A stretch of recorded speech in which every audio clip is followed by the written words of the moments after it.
আমার জীবনের বাস্তব এক ঘটনা। বগুড়ায় কয়েক মাস আগে আমার এক মাহফিল শেষে যখন ছাত্রদেরকে পাগড়ি প্রদান করতেছিলাম, হাফেজ ছেলেরা পাগড়ি নিতেছিল, নাম বলতেছে এক এক ছেলের মাথায় আমরা পাগড়ি পড়াচ্ছিলাম, আলেম ওলামারা সহ।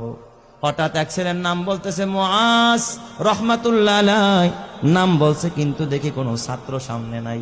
কিরে মুআজ কই? কয় হুজুর মুআজ তো মারা গেছে।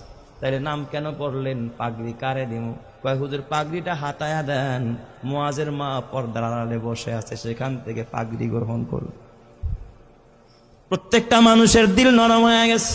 পাগড়িটা হাতায়া একটা ব্যাগে দেওয়া হলো, ছোট্ট একটা বাচ্চা নিয়ে মুআজের মার কাছে পৌঁছায়া দিল। বয়ান শেষে আমি যখন খানা খাচ্ছিলাম, মোহতামিম সাহেবকে জিজ্ঞাসা করলাম, মোহতামিম সাহেব, জীবনে এই অভিজ্ঞতা আমার এই ফার্স্ট যে মৃত ছেলেকেও পাগড়ি দেওয়া হয়। এই কথা বলতেই মোহতামিম সাহেব দেখে কাঁদতেছে, বড় হাফেজ সাহেব পাশে বসা, সেও কাঁদতেছে। আমি কই কাঁদেন কেন? কয় ওস্তাদ, এই মুআজ হলো আমার মাদ্রাসার 1 নম্বরের ছাত্র, আমাদের সম্পদ ছিল। আমার ছেলের জন্য আমার এত মায়া লাগে না যতটা মায়া আমার এই মুআজের জন্য।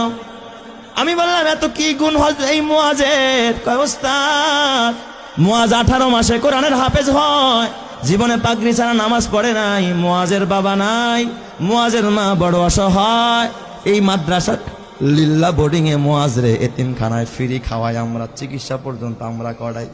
আমি বললাম তাহলে মুআজ কেমনে মারা গেল? কয় হুজুর কিছুদিন আগে চিকুনগুনিয়া জ্বর হয়েছে, আমরা ওর মারে খবর দিলাম, বললাম মুআজের মা মুআজের বাসায় নিয়ে যান, চিকুনগুনিয়া জ্বর হয়েছে।